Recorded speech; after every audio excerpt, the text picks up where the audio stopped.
Right now, the media has been speaking to more of the individuals that are alleged to be involved in this and to have information that we've gotten information from our FBI. The fact that no one has been held accountable almost 11 months later is completely wrong. How is it that someone who's potentially lead suspect in this terror attack could sit down with a media organization for a couple of hours and never be contacted by the FBI? How serious is this? Well, I would refer you to the FBI for details of their investigation. The President has absolutely instructed his team to do everything they can to bring to justice those who are responsible for the deaths of 4 Americans. First of all, some officials said it has to do with the diplomatic deal of getting into the country with Libya, but they're saying even the Libyan authorities haven't talked to this guy. And Libya is saying they're cooperating with the U.S., so it just doesn't make sense, number one, Charles. Number two, what about this? You had 8 lawmakers sending a letter to the FBI director, the new incoming FBI director, James Comey, and they're saying we need a status on this investigation within 30 days of you being sworn in. Look, what makes this scandal different from all the others is that there are dead Americans. It's not a matter of corruption. It's a matter of respect for Americans who served America and were killed in the line of duty. The cynicism of this administration, the way, if you look at the photo you showed, that the clip of Obama and Clinton receiving the body of Ambassador Stevens, and the solemnity with which they said, you know, we will go after this, we will bring justice. The one word to describe the response of this administration is a Watergate word. It's the word Stonewall.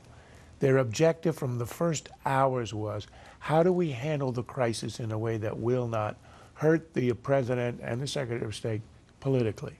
A, with the eye towards Election Day, counting on a press that would be supine and do nothing about this, as it did. It cooperated in doing nothing, except for, of course, Fox and a couple of other outlets.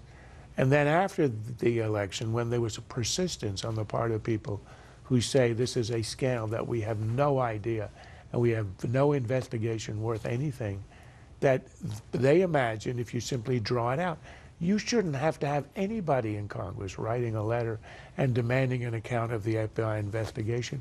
It should have been done months ago. The only person in jail as a result of these attacks is an American who made a video. And you'd think that we have a First Amendment in this country. Breaking news just before the show started about Attorney General Eric Holder and a new report out by the GOP, the Judiciary Committee, in which they find that the Attorney General misled Congress. Here's from the report, quoting, rather than admit that he gave deceptive testimony and that Mr. Rosen, James Rosen, Chief Washington correspondent here, was actually a target of prosecution and further raised the ire of the media, Mr. Holder instead represented that Mr. Rosen was never a true suspect. To thread this legal needle, the Attorney General argues that the Privacy Protection Act is written incorrectly.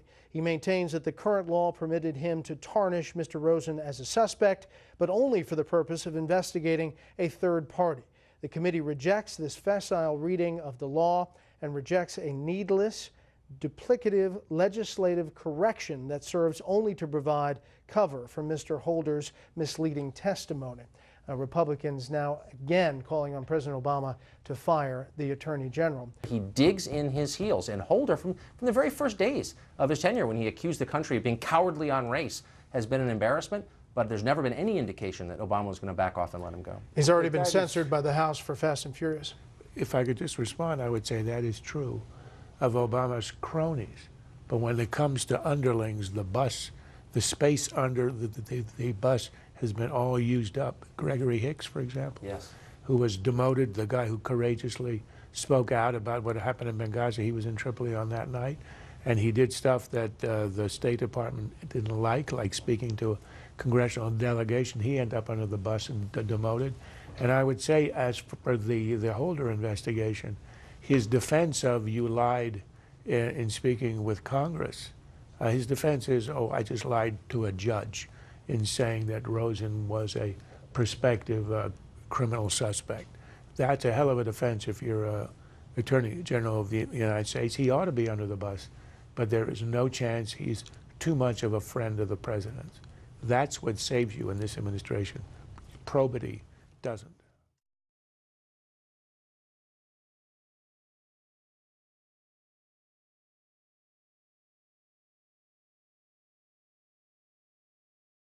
This has been a Sunfish production.